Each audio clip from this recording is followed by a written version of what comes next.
If you ever actually see that the talk of debate, policy debate, I had written it down in that way.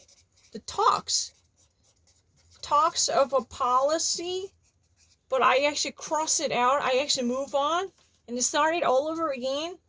The debate on policy is drowned out.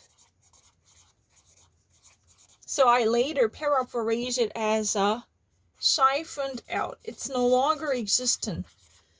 I even actually pronounced a perfect, subsequent material before I was even exposed to the content based upon the inference. I was able to infer what would actually come next given this hypothesis.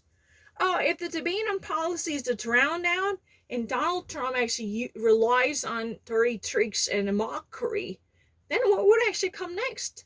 There exists no meaningful discourse on civil governing or public policy that voters might want to hear because of this aspersion and vituperation and the vitiation of each other's character and the characteristic traits. Like this, I was really the one who actually said it. But let me actually, make this case very clearly heard. In American English, if you ever actually say that, for instance, rivalry and a non-count words. For instance, if there was a two non-count words, A and B are there, you can actually say that A and B are, or also A and B are each. I actually saw it from New York Times very often. For instance, ideology and ideation are different.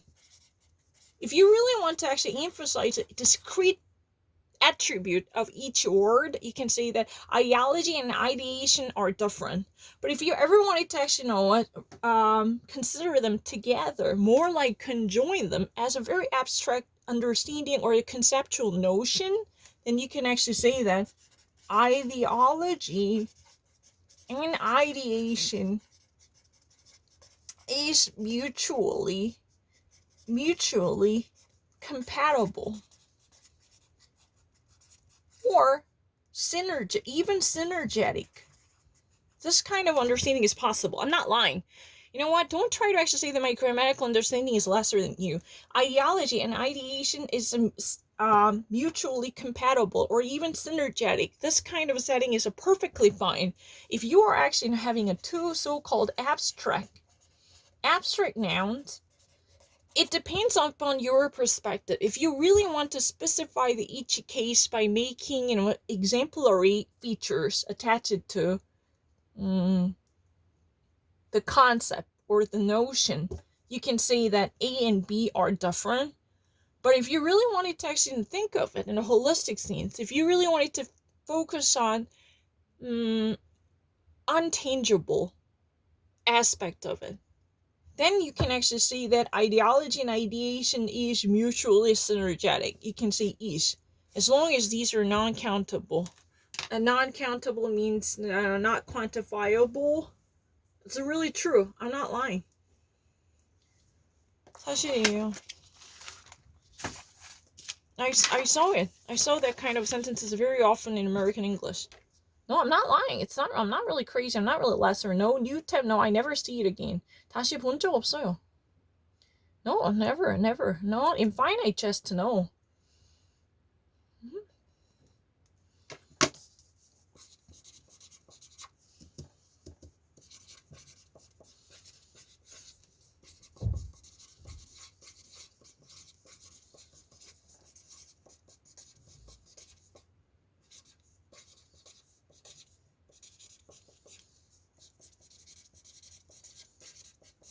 Trump at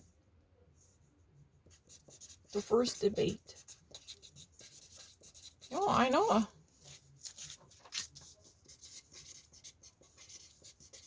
David Foster Wallace. Infinite jest. I don't really know, what's the big deal about it. It's really easy. Chris Wallace struggled to rein in unruly Donald Trump at the first debate. What does that mean? How would you paraphrase it? I really read English much faster with a perfect tonality. Sweated bullets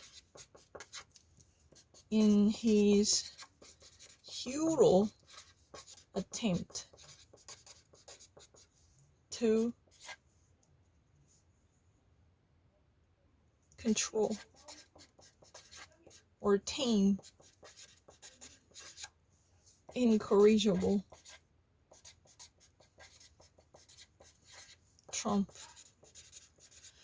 Chris Wallace, somehow had a hard time in his futile attempt to at least exercise control over Donald Trump, whose comportment was indeed over the top. Tell the truth, in a headline that depicts the circumstances in present tense. I saw it. I still remember that. I didn't miss any of it. I really actually have in my previous records. Yeah. Donald Trump's mockery and deception added chaos to the first presidential debate. That was really the previous one. I did it at once. I have no difficulty at all. This time, Chris Wallace struggled to rein in on unruly Donald Trump at the first debate. Donald Trump, had a certain type of tendential disposition to be above the fray and above the law. Now he is given a presidential power. He's been actually so high school bully who's been running against the class rule or code of conduct. Even, in the debate, there are rules to be obeyed, but he actually broke every little thing. He never actually paid attention to moderator who just really wanted to obey the regulations. Chris Wallace truly had a hard time. He literally endeavored with no great success in sight, because he actually, could not achieve any meaningful significance while he was trying to calm down Donald Trump, because he was not listening to him. He was not following. He was not giving a nod. It's really easy. What do you mean by that? You'll always, leave the message here. 이거 맨날 한국 모으세요. 찾아야 돼.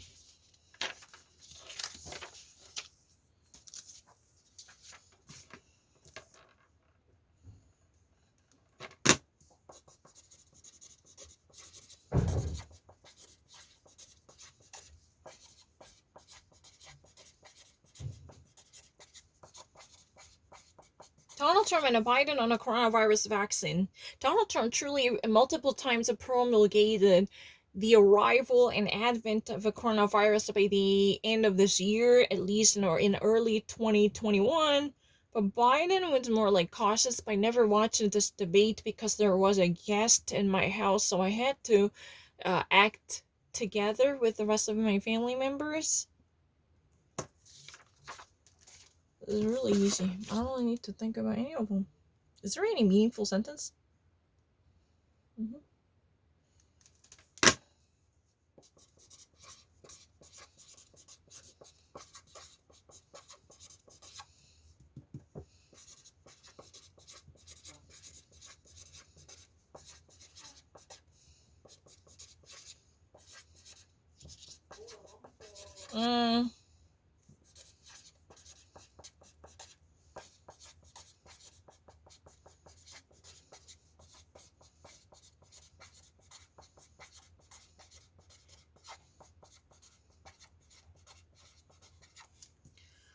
Right now, courts scheduled another possible showdown, which it truly could involve a massive square-offs between the litigious forces and the administration concerning the outside health condition of the Guantanamo prisoners.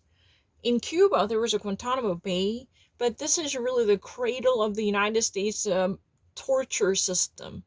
President Obama worked really hard to close the Guantanamo Bay. That was his really a poignant wish that dominated the very last era of his presidency. but he couldn't. There were too many legal entanglements surrounding this facility called the Guantanamo Bay. But right now, what's been problematic here is the actual health conditions of the prisoners who are held hostage at this institution. They're actually almost left in lawless chaos. That's the real reason. But court's possible verdict truly indicates there could be more of a chaos and a pandemonium surrounding the legal fight and a battle planted by the decision. And can I just actually paraphrase it?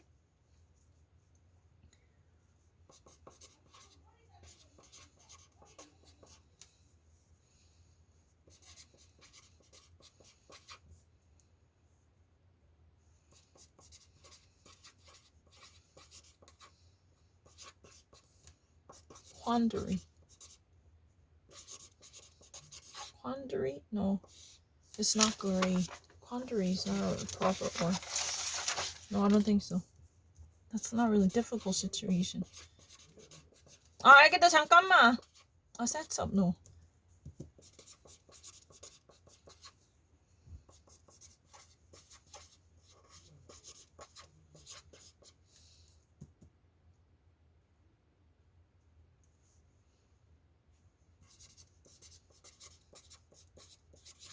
Facial.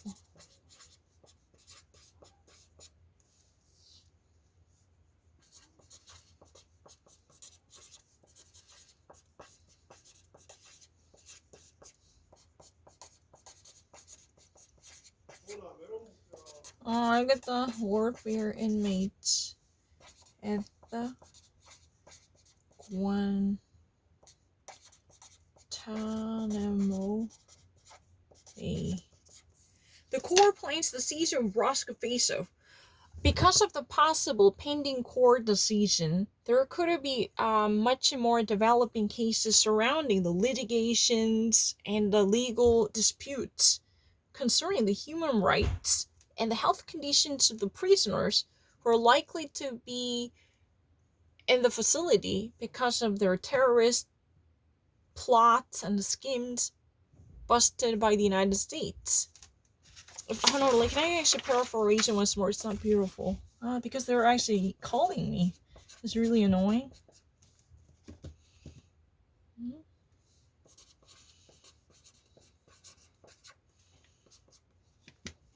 14th.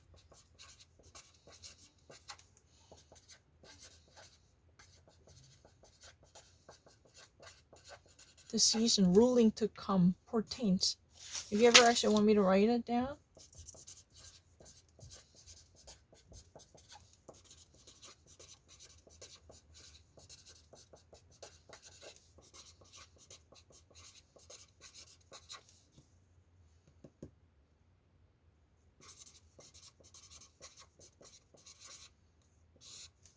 Unmitigated.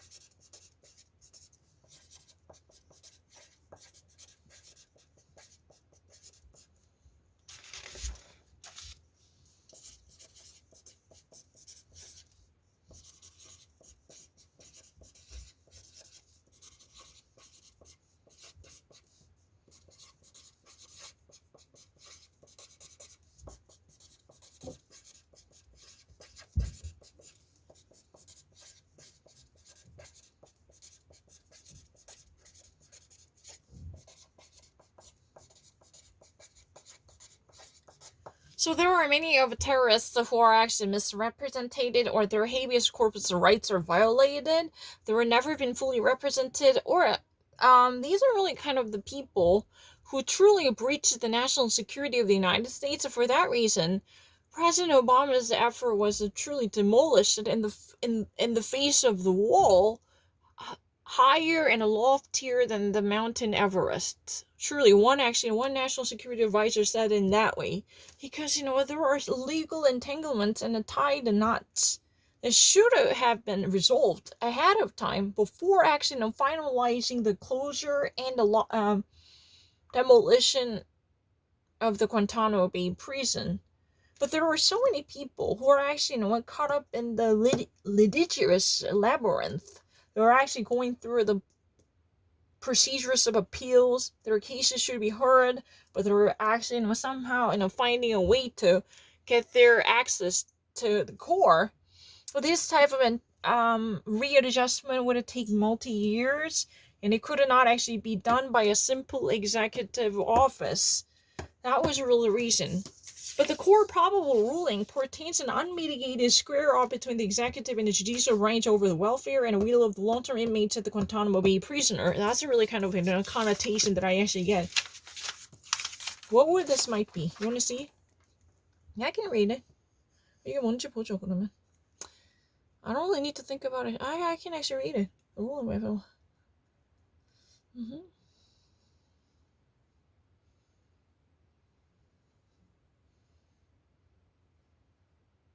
Can I just actually finish reading it? So far, whatever I actually read is very simple. The core decision to decide whether this prisoner was indeed physically tortured and who should actually be, sent back to one's own homeland, Saudi Arabia, that type of a decision is right now pending.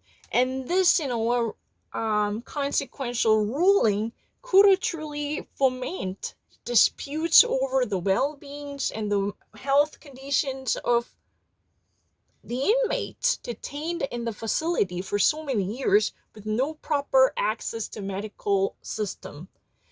That means the Guantanamo detainees could be a victim of violation of human rights because the United States military somehow over the years failed to cater to the very basics necessitated by the Declaration of Universal Human Rights, or even actually the Geneva Convention. This could be possible. The Court of Appeals panel is right now under the way to make a final decision to decide whether this prisoner was indeed tortured or mishandled or abused physically and psychologically. Think about it. This torture took place in order to facilitate the interrogation. For instance, a terror inmate somehow was denied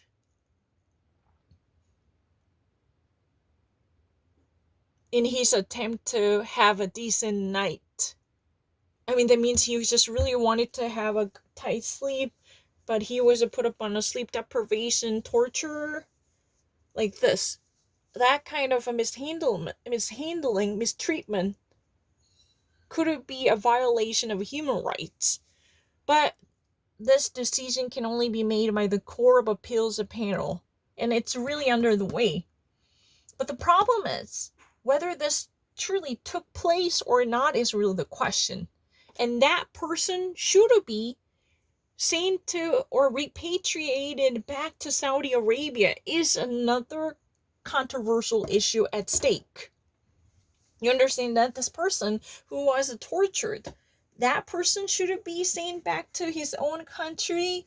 That person should be delivered and repatriated to one's own origin, Saudi Arabia, concerning his own health cares, because there is no guarantee that his homeland could welcome him by providing the proper medical service to him, and the United States facility somehow violated the very fundamentals of human rights. And these type of ethical and moral ambiguities are being discussed. That's really the questions. But I have to actually read it further. It's really easy. I don't really need to think about any of them.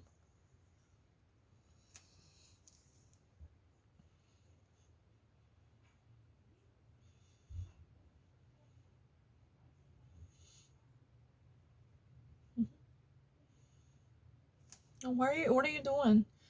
But you know what? If you ever actually send him back to Saudi Arabia, this could actually truly lead a very healthy and honest assessment of his health conditions, right? Hmm.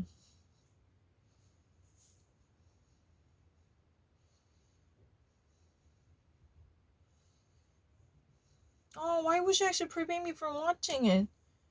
Ah, it's really annoying. You can cancel anytime? No, I don't actually doing it right now. But I know that's what I actually read. If you ever actually want me to explain it once more, there is a prisoner who was indeed detained and who has been part of the facility, who has been detained in the facility ever since he was charged with criminal accusations, right? And he was tried and he was eventually placed inside the Guantanamo Bay, but his health condition was somehow troublesome. And the actual mistreatment, the actual existence of mistreatment was something that might demean our moral conscience. So now the court appeals panel is gathered to hammer out a final verdict, which would be very pivotal to deciding his health assessment, which it could possibly be secured if he would ever be sent back to his home, if he ever were to be repatriated to his homeland called Saudi Arabia. But there is a clear acknowledgement of the commission of torture conducted on his body. He was beaten and he was maltreated. There was indeed the execution of a torturous tactics inside the facility while he was detained. So, this health assessment outside the facility can be available or possible for accurate analysis of, his health condition that might actually secure the observation and observance of the human rights. Can that be possible? Can we actually send him back to Saudi Arabia for the very accurate and almost no hair falling out of line type of secure assessment of his health and well-being? That's really what's been at stake and at issue at this moment. I don't need to think about it. It's very easy. So right now in Washington D.C., there is a core of panels, putting their hats together, are actually very serious about sorting out their differences to lay down a final ruling over the outside of prisoners' health assessment at Guantanamo Bay, because this person has been part of this facility for years, but indeed he was tortured. It already actually took place. I've already actually mentioned it multiple times. But the problem is to secure the perfectly reasonable and impartial assessment of his health conditions by any count, he should actually possibly be sent back to Saudi Arabia, because which could be the only country that might guarantee the reliable source of his health. 알겠다. 알겠다. You understand what I mean? Because, there could be a shimmer of hope, which might guarantee the very clean bill of health in terms of the honesty and the transparency of a health assessment. Because the United States could be very much biased or deeply involved with protecting its own authority, or there could be many nasty issues surrounding the environment so eerie as the Guantanamo Bay. For that reason, what's at issue right now, what's been actually adjudicated by these panels is this: he was tortured, but can he be sent back to his own homeland? Can he possibly experience a repatriation by physically placing himself back in Saudi Arabia, which could possibly offer the very transparent assessment of health conditions in accordance with the human rights observation. Like this. If he ever wants to respect the human rights without violating the clause from the Geneva Convention concerning the war prisoners or warfare inmates, and can we actually guarantee that kind of flexibility? This is what has been said. And I have to go.